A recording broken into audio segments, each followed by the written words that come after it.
Hey everybody. So I'm going to walk you through a preset that I built up for a little bit of an audition reel that I put together a couple of months ago. It turns out there was this very famous, or relatively, yeah, still very famous band that was looking for an additional touring guitarist, and I decided that what they needed was one of us, right? So I crashed the party and put together one of their heavy tunes and one of their light tunes. This is the Smashing Pumpkins. And I'm fairly proud of the preset that I put together for my cover of their entire string section work from their very famous track called Disarm. This is one of those tracks that you've heard it in background music and advertisements even if you didn't know you were listening to it. So you've definitely heard this piece. So right now, make sure everything is off.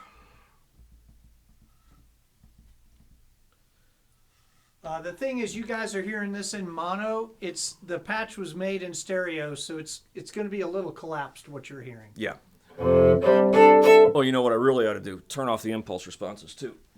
So we're gonna do everything. So unaffected sound of the electric violin. Okay, now I'm going to turn on an impulse response, which is a little bit like a digital filter for making the processing computer think that you're going through the body of an acoustic instrument. So that's one of them, and then also this one. Now you're hearing a real difference. Matt was talking about stereo. It's a fairly complicated preset, but it's split into a left and right channel that we summed for the purposes of this video. But in one of those channels, I have a cello impulse response so that the low end is a little beefier. And then in the other channel, I have just a straight violin response. You're hearing them both blended together. Eventually, you're going to see the final product. You're going to see and hear the final product. Get your headphones ready so you can hear everything that's happening in stereo. So now we have something that sounds a lot more like a real string instrument. And now we're going to double out. We're going to create some lower octaves. Now this is everything that I come to the preset with. Now we're going to start adding the fun stuff. So first thing, we're going to add a doubler. So we go from this rather, to this.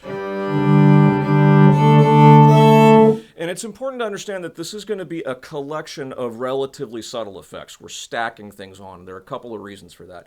First of all, these things can get really, really crazy if you try to do too much too soon. The other thing is I'm sure those of you who have run a lot of effects, especially on a fiddle, know this. You start getting collections of high resonances. Things start to sound shinier and shinier and shinier. If that's even a word, I just said it wrong 3 times, but more and more shinier, and that can also get out of control and pretty unusable. Gets to sound like you're playing in a bathroom pretty quick. Anyway, here's our impulse response with a little bit of octaver. Now we're going to double that. This is actually, the doubler pedal itself is a stereo pedal. So it comes out, splits, and 2 impressions go out in each direction, in each of the stereo channels. So this is like 1 violin plus an octaver comes out, and that means 5 or 6 impressions come back in.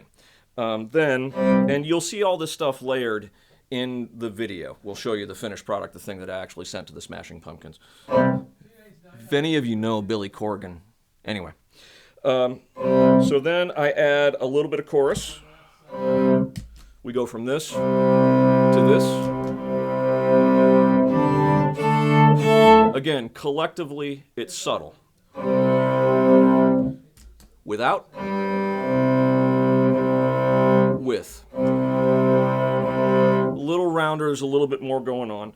We add another lower octave to beef up the cello section, going from this to this. Again, from this to this. And then from here, I think things are sounding pretty good. You start to play some double stops, and you start to hear something that's pretty section-like. Then for the purposes of this video, I also used what are called a couple of two sustainers, where whatever it is that you're playing,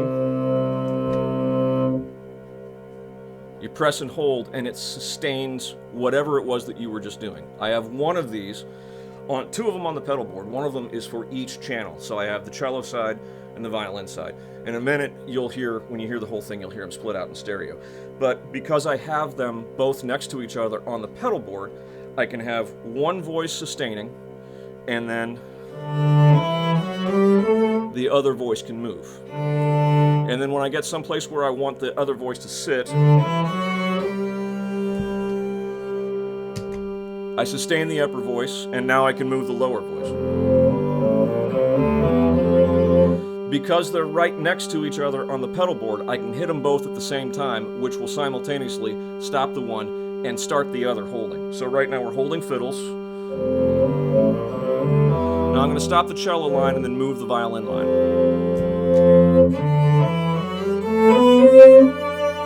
I'm going to stop the cello line and move freeze the violin line and move the cello line.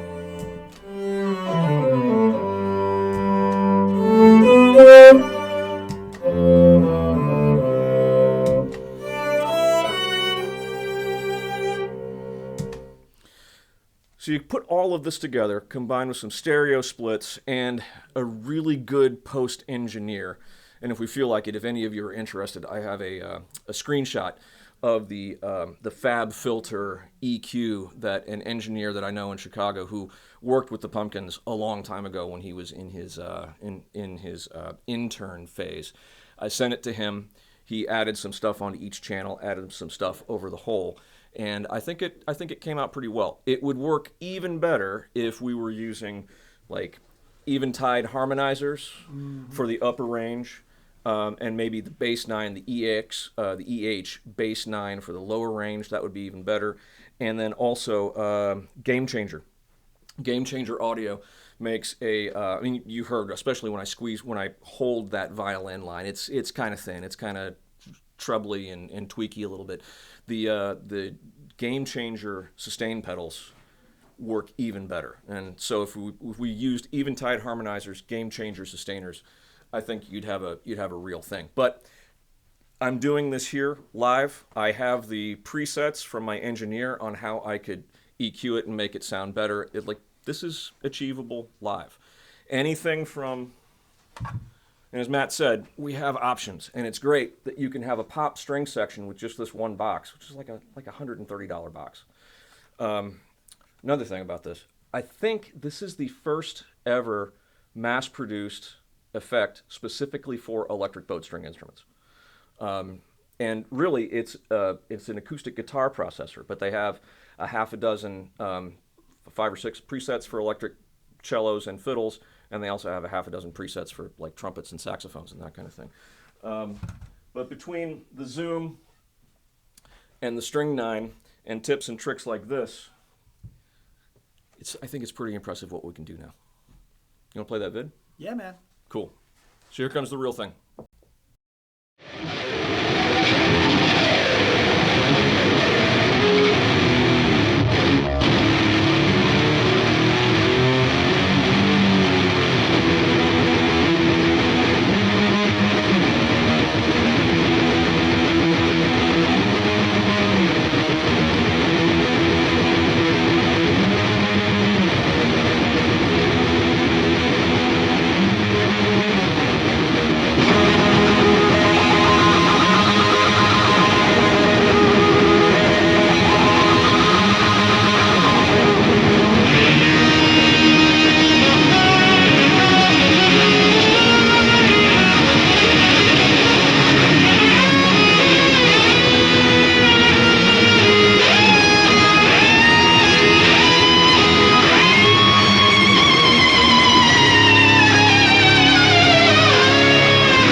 So Matt started that one from the beginning, so you got the bonus content of the heavy sound that I cooked up, which was also a mimicked, simultaneously playing essentially four different rhythm tracks because of the way that the mimic splits out.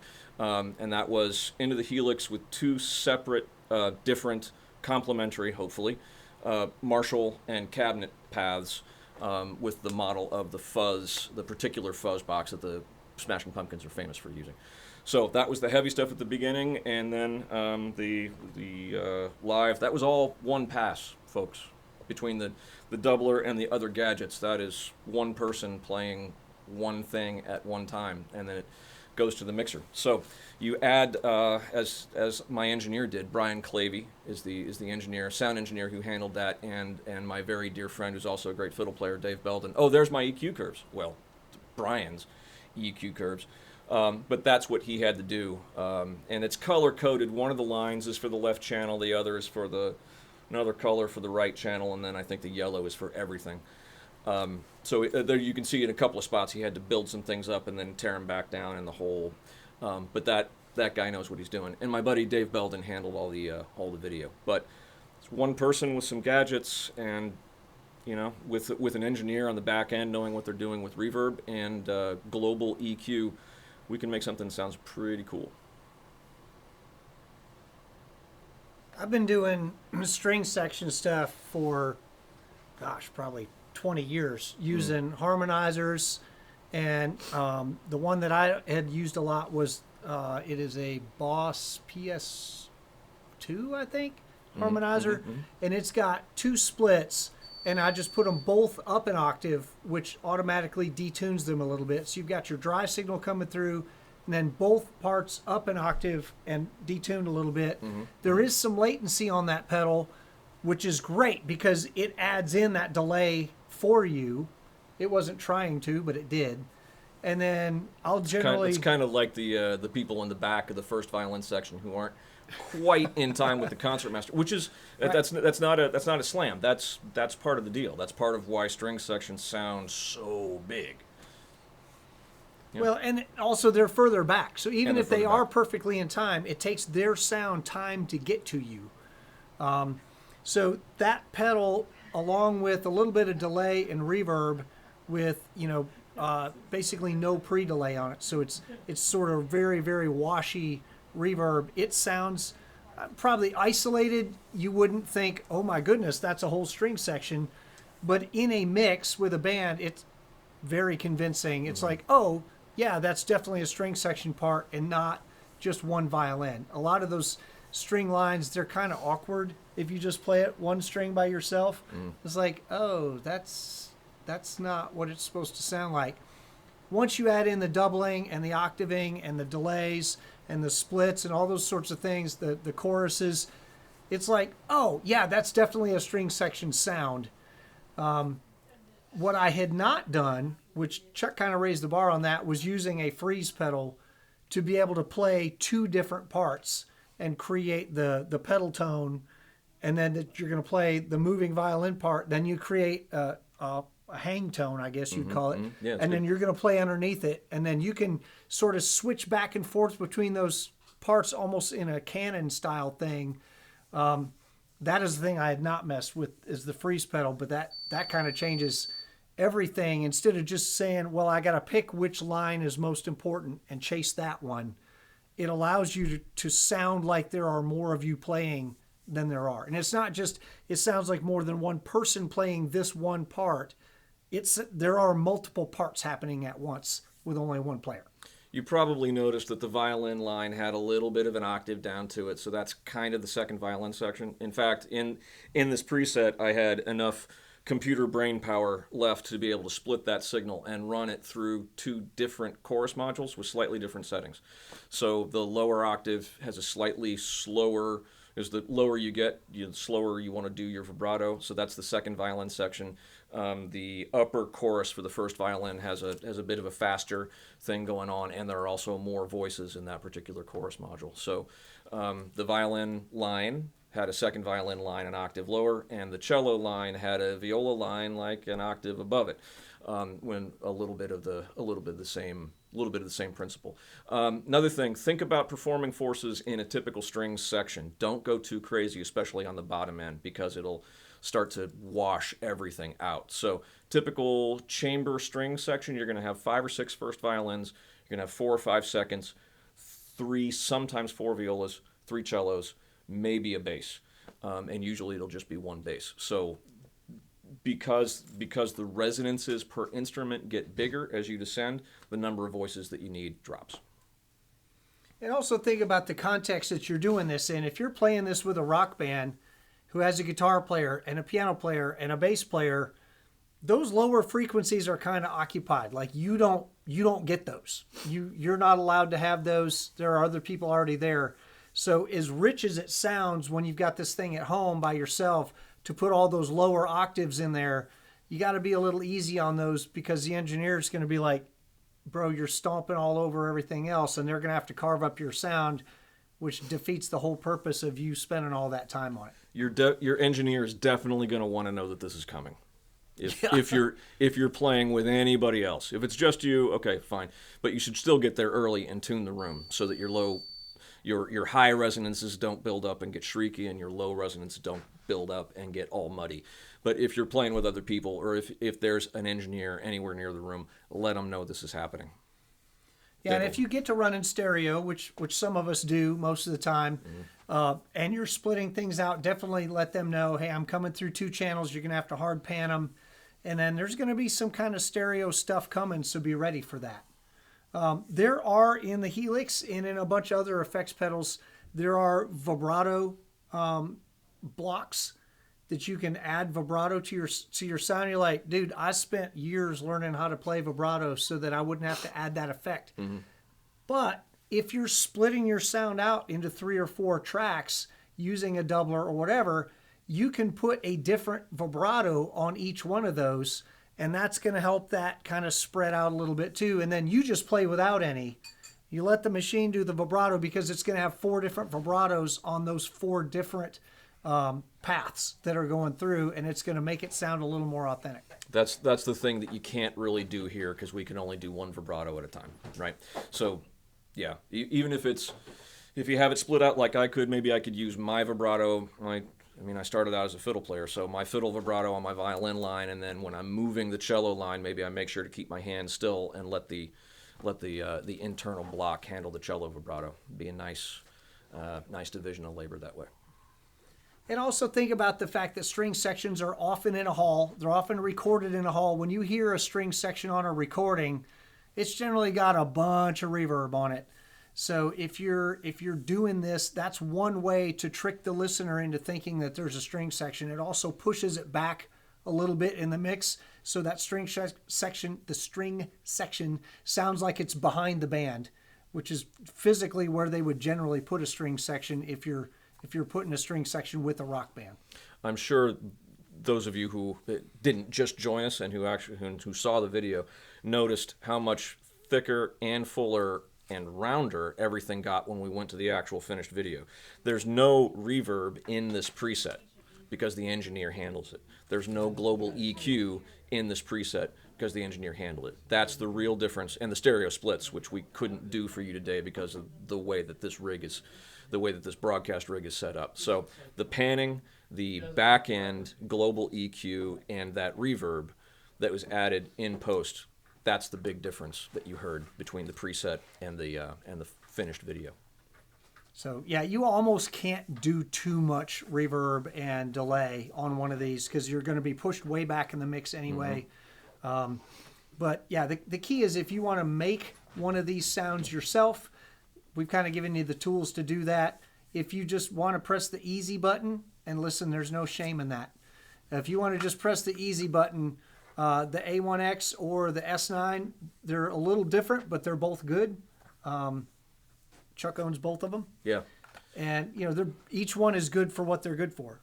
This one is built, they're both built for guitars, but these presets are for bowed strings. So if you are primarily a fiddle player or a cellist, maybe go with this one, because there's some other nice options in it too. If you also or are primarily a flat bridge picker, mandolin or guitar and whatnot, probably go with this because it's got a bunch of other fun settings that you can dial up on it. So anyway, I hope that answers the question, is it possible for my single instrument to sound like a string section? The answer is unequivocally yes. And yeah, the way I was always doing it, you'd pick one or two lines, and sometimes you'd end up playing some double stops. Maybe I'm playing one line on the A string while holding something on the D string. But if you're more enterprising, like Chuck here, and you figure out how to do the pedal tones, you can actually have one part moving and one part sitting. And if you want to get loopers and stuff involved, you can get even crazier than that. And if you're just now hearing about this stuff, don't fret that, because the doubler that I'm using here is only about 5 years old. The sustainers that I'm using in the Helix were part of an update that's just about a year and a half old. And the Zoom and the S9, those have only been on the market for 4 or 5 years. So this is a very recent leveling up of capability.